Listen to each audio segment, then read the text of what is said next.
धुंधुकारी अपने घर वैश्याओं को ले आया। वैश्याओं ने रात में इसका वध कर दिया और मर करके ये प्रेत बना। जिसने प्रेम का त्याग कर दिया वही प्रेत है। इसके लिए पिंडदान किया गोकर्ण जी ने गया जी में, लेकिन फिर भी ये प्रेत ही बना रहा। जब गोकर्ण जी घर में आए तो प्रेत दोष नजर आया। प्रेत ने स्वयं आकर के गोकर्ण जी से कहा, अहम भ्राता तुदीयोस्मि धुंधुकारी थी नामत। मैं तुम्हारा भाई धुंधुकारी हूं, प्रेत बन गया हूं, मेरे ऊपर कृपा करो। अरे मैंने तुम्हारे लिए नारायण बलि कराई, गया श्राद्ध कराया। तो प्रेत ने कहा, गया श्राद्ध सते नापी मुक्तिर मेन भविष्यति। मेरे लिए 100 गया श्राद्ध करो तो भी मेरी मुक्ति नहीं होगी। तो क्या करें? बोले भाई हमें नहीं पता। गोकर्ण जी ने सभी विद्वानों को इकट्ठा किया और भगवान सूर्य की उपासना की। तो भगवान सूर्य ने कहा, श्रीमद् भागवतान मुक्ति ही सप्ताहम वाचनम करो। श्रीमद् भागवत सप्ताह ज्ञान यज्ञ करो, तुम्हारे भाई की मुक्ति हो जाएगी। बोलो भागवत भगवान की जय। तब गोकर्ण जी ने भागवतम की कथा सुनाई और ये धुंधुकारी प्रेत एक बांस में घुस करके बैठा। 7 दिनों में बांस की 7 पोरियां थी, फट गई और ये दिव्य रूप धारण करके भगवत धाम को जाने लगा। अपने भाई को धन्यवाद देने लगा। धन्या भागवती वार्ता प्रेत पीड़ा विनाशिनी। ये भागवत की कथा धन्य है जो प्रेतत्व का नाश करने वाली है। इस प्रकार से ये मुक्त हो गया। गोकर्ण जी ने भगवान के उन सेवकों से पूछा कि हम सबको भी ले चलो। कथा तो सभी सुन रहे थे। उन्होंने कहा नहीं नहीं, सब कथा नहीं सुन रहे थे, सब तो इधर से सुन रहे थे, इधर से निकाल रहे थे। जो प्यासा होता है पानी की कदर वही जानता है, जो भूखा होता है भोजन की कदर वही जानता है। धुंधुकारी ने कथा को सुना, अपने जीवन में उतारा, इसलिए इसकी मुक्ति हुई।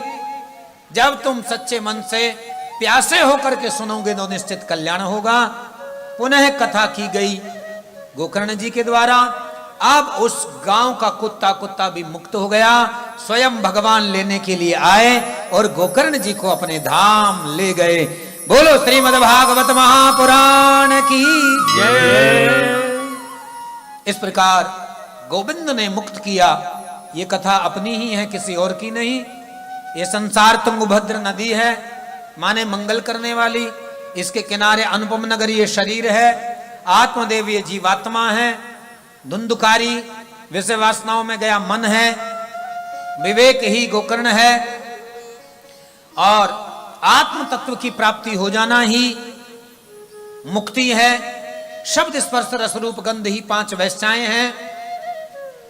7 पोरी वाला ये बांस ये शरीर ही है। 7 पोरी है काम क्रोध मद लोभ मोह मत्सर्य और अहंकार, यही 7 पोरियां हैं। ये कथा हमारी ही है, किसी और की नहीं है। दृष्टांत के माध्यम से सिद्धांत बुद्धि में स्थिर हो जाता है, इसलिए दृष्टांत दिए जाते हैं। ये कथा कहां करनी चाहिए? बोले तीर्थ में करिए, वन में करिए, धाम पे करिए, अथवा गौशाला में करिए, अथवा जहां पर भूमि विशाल हो वहां पर करिए, भूमि पूजन करिए, वहां पर अच्छे समय में इस कथा को करिए। और इस कथा को करते हुए अच्छे वक्ता का चयन करिए, श्रोता उस पर संशय न करें। वर्णम पंच विप्राणाम कथा भंग निवृत्ते, 5 ब्राह्मणों का वर्णन करिए जो कथा में विघ्न ना हो। इसके लिए 12 मंत्र का जाप करें और विधि पूर्वक गणेश आदि देवताओं का पूजन करा करके षोडश मातृका, क्षेत्रपाल, नवग्रह, योगिनी और वास्तु, सर्वतोभद्र मंडल, रुद्र कलश, तुलसी, बटुक भैरवनाथ, हनुमान जी, पितृगणों का पूजन कराएं, तर्पण कराएं। और भागवतम में राधा कृष्ण का पूजन करें, संतों का पूजन करें। इस प्रकार से 7 दिनों तक इस कथा को पूजन करके 7 दिनों तक भाव से श्रवण करना चाहिए। जो अपने से सेवा हो वो सेवा करनी चाहिए। एक कथा के नियम संयम बताए जा रहे थे। एक समय भोजन करना चाहिए, एक समय फलाहार करना चाहिए। यदि कोई समस्या है कथा सुनने में, कोई परेशानी है, तो 9 उपवास कर्तव्य। कथा भंग, कथा विघ्न करो यदि कथा में विघ्न होता है तो फिर उपवास मत करिए, फिर आप दोनों समय खा लीजिए, लेकिन उतना जिससे नींद ना आए, नशा न हो।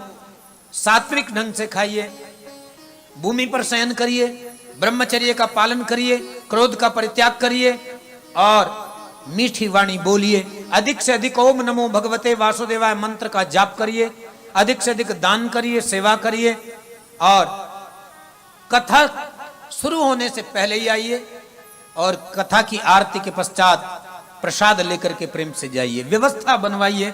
इस प्रकार से इस कथा को श्रवण करेंगे तो कल्याण होगा। बांझ स्त्री पुत्रवती हो जाती है, जो संकट में पड़ा होता है संकट से छूट जाता है। इसलिए सत्यता, पवित्रता, दया, दान ये सब रखना चाहिए। यज्ञ में आए हुए संत ब्राह्मण, इनका सम्मान करना चाहिए। दरिद्रों की, भिखारियों की, उनके लिए भंडारे चलाने चाहिए, सहायता करनी चाहिए।